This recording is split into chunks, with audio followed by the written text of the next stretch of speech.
A Venezuela aprovou uma reforma política petrolífera para tentar atrair mais investidores, tirar algumas barreiras ali da negociação, da produção de petróleo e venda.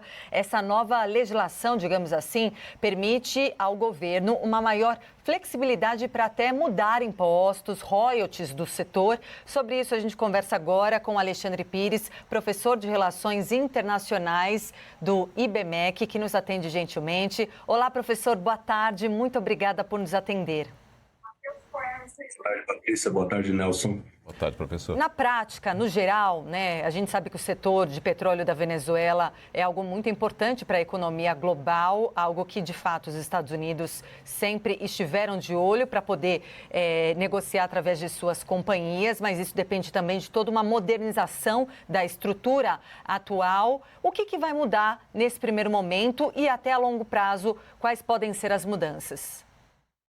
O primeiro efeito seria uma maior confiança do investidor estrangeiro, das grandes petrolíferas, em voltar a investir na Venezuela. Nós temos que lembrar que em 76 a indústria petrolífera venezuelana foi nacionalizada. Significa que quem tinha investimento ali perdeu, ou seja, aqueles ativos foram tomados.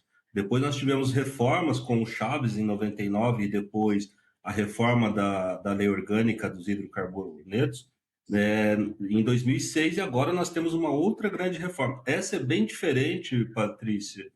Como você colocou ali na sua introdução, ela permite que as empresas estrangeiras façam a venda. Nós temos que lembrar que tudo isso era feito pela estatal venezuelana de petróleo, e isso agora muda, isso cria uma dinâmica diferente. E um outro ponto que você colocou que é muito importante para as empresas é com relação à unificação dos impostos no setor. Antes havia vários impostos, e agora vai ser tudo reunido em um, com a alíquota inicial de 15%, mas o ponto mais interessante é que essa alíquota pode mudar mês a mês. Significa, então, que o risco cambial que essas empresas estrangeiras correriam pode ser amenizado por uma diminuição desse imposto. Então, é uma reforma bastante ampla, tentando dar uma segurança jurídica para essas empresas, especialmente americanas.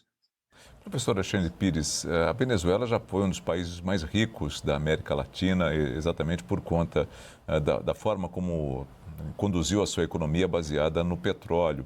E ela foi ficando só baseada no petróleo, né? Ela esqueceu outras vertentes da economia, acabou tendo que ser um grande importador até de alimentos. E aí a população foi cada vez mais empobrecendo. Até que ponto essa situação pode favorecer a população da Venezuela para que eles voltem a ser fortes, para que a população possa voltar a ter recursos necessários para se desenvolver? A Venezuela é um case, né, um grande caso da maldição dos recursos naturais, né? Ou seja, os recursos naturais vêm, é um dinheiro que entra de imediato, o setor de serviços acaba crescendo, a mão de obra fica cara e o setor industrial vai ficando inviável, né? Inclusive o setor agrícola naquele país.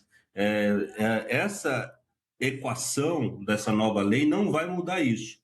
O que ela vai fazer é com que a Venezuela, que não tem indústria, como você bem colocou, Nelson, e nem uma agricultura forte, pelo menos volte a ter indústria petrolífera.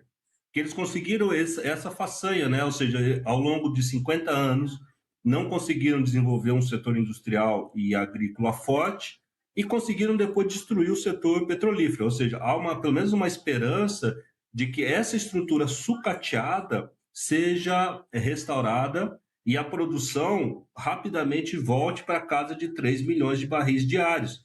Eles chegaram a cair a 300 mil barris dia, e agora, com o investimento chinês e o investimento da Chevron americana, eles estão beirando ali 1 milhão de barris dia, o que já é uma boa recuperação. Mas eles têm uma infraestrutura sucateada para 3 milhões de barris por dia.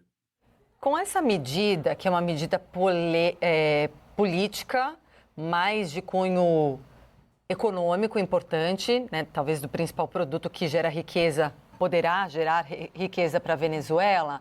Como é que a gente pode avaliar as últimas condutas da presidente Delcy Rodrigues, que é uma presidente ligada ao chavismo, ligada a Nicolás Maduro, o quanto ela tem seguido, né, os desejos e anseios do governo americano, que também nos últimos dias chegou a dizer, até alertando, que Delcy Rodrigues poderia ter o mesmo futuro de Nicolás Maduro, depois amenizou, falando que, enfim, defendendo essa relação. Até que ponto Delcy está seguindo os trilhos do que o governo americano deseja? Está tudo muito bem combinado, né? Ou seja, a hora que a Assembleia venezuelana aprovou, no momento seguinte, o Departamento de Transportes americano suspendeu as restrições a voos americanos para a Venezuela e também o Departamento do Tesouro, que é o equivalente ao nosso Ministério da Fazenda, retirou sanções para que empresas americanas comercializem e operem na Venezuela, né? Ou seja, setores petrolíferos. Então, está tudo muito bem alinhado. E um outro ponto importante dessa lei que mudou, que chama atenção, é que justamente a decisão passa a ser da presidente interina sobre essas empresas que vão se instalar lá no setor petrolífero. Antes, né, esses grandes contratos, digamos assim, necessariamente teriam que passar pela Assembleia, que inclusive é presidida pelo irmão da presidente interina. Então, você tem uma mudança importante, que é justamente essa pressão americana, né? Porque, na verdade, a Venezuela ela vai vender petróleo, produzir petróleo, as empresas americanas também vão produzir petróleo, mas esse dinheiro não vai entrar diretamente para a Venezuela, vai para contas fora, provavelmente Catar, e aí, mês a mês, os Estados Unidos vão dar uma mesada para a Venezuela. Então, os Estados Unidos fecharam o cerco econômico e militar da Venezuela e não tem para onde escapar, tem que aceitar essas regras. Para encerrar da minha parte, professor, o que a gente está vendo então é que, teoricamente, para a população, pouco vai trazer de benefícios, né? Porque o dinheiro vai para fora. O dinheiro não vai ficar necessariamente dentro. Você vai melhorar a indústria, você pode trazer mais empregos, óbvio que isso deverá acontecer, mas de qualquer forma, o que a população mais necessita é exatamente de melhores recursos para que ela possa subsistir, não, para que ela possa existir, né, de uma forma até humana, né, porque o que a gente viu durante todo esse tempo era um desgaste completo daquela população. Mas há segurança total para essas empresas irem para lá, porque, como o senhor mesmo disse, houve uma mudança em 2006, houve uma mudança agora radical em 2026. Há essa possibilidade de haver mais mudanças, ou seja, há a possibilidade de não haver ali um amparo legal para que as empresas possam se instalar? Só quero até incluir nessa pergunta do Nelson algo que eu vi aqui. Logo que alguns executivos do setor, até do petróleo, demonstraram desconforto em enviar já investimentos à Venezuela, o CEO da ExxonMobil afirmou numa reunião na Casa Branca, logo depois até da captura do Maduro, que o país é inviável para investimentos no seu estado atual. Então, acho que só para trazer aqui mais musculatura para essa pergunta do Nelson ao senhor, professor. Com relação ao que vai ser feito com o dinheiro, Nelson, acho que tem um ponto interessante para colocar, é que, na verdade, o dinheiro volta, mas ele volta carimbado. O governo americano vai permitir que esse dinheiro só seja gasto com educação, assistência alimentar, os programas de bolsas e segurança pública, ou seja, tentar evitar que ele sirva para enriquecimento da elite política, como vinha acontecendo. Agora, a segurança jurídica, esse é um primeiro caminho.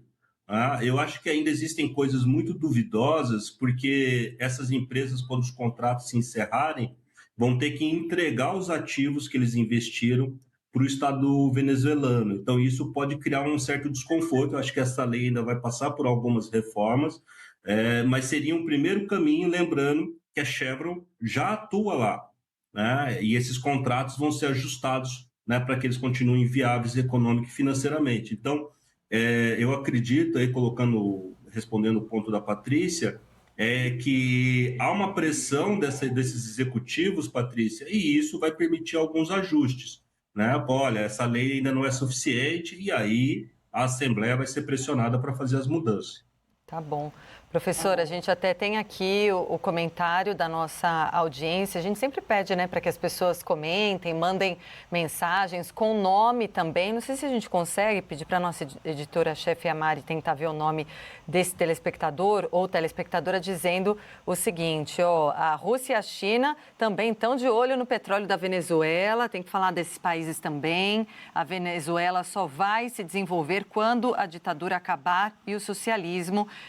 Enfim, até acho que é importante a gente falar nesse ponto aí dos investimentos, dessa política, como fica a Rússia e China?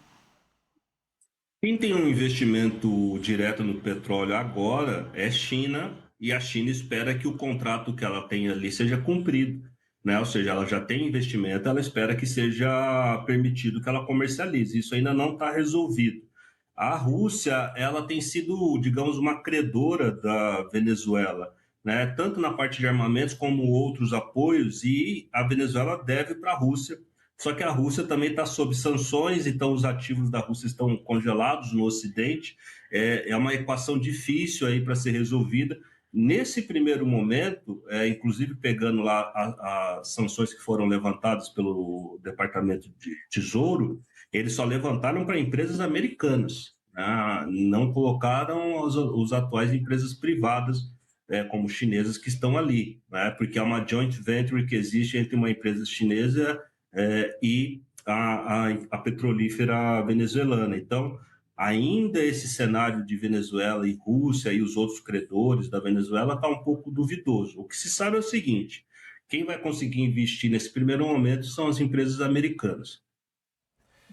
Professor Alexandre Pires, muito obrigado. Só dar o nome aqui do nosso parceiro aqui, o nosso telespectador, espectador, é o meu xará, o Nelson Acioli, que mandou essas colocações e que o senhor abrilhantou com a sua resposta. Muito obrigado, viu, professor? Obrigada. Eu que agradeço o convite.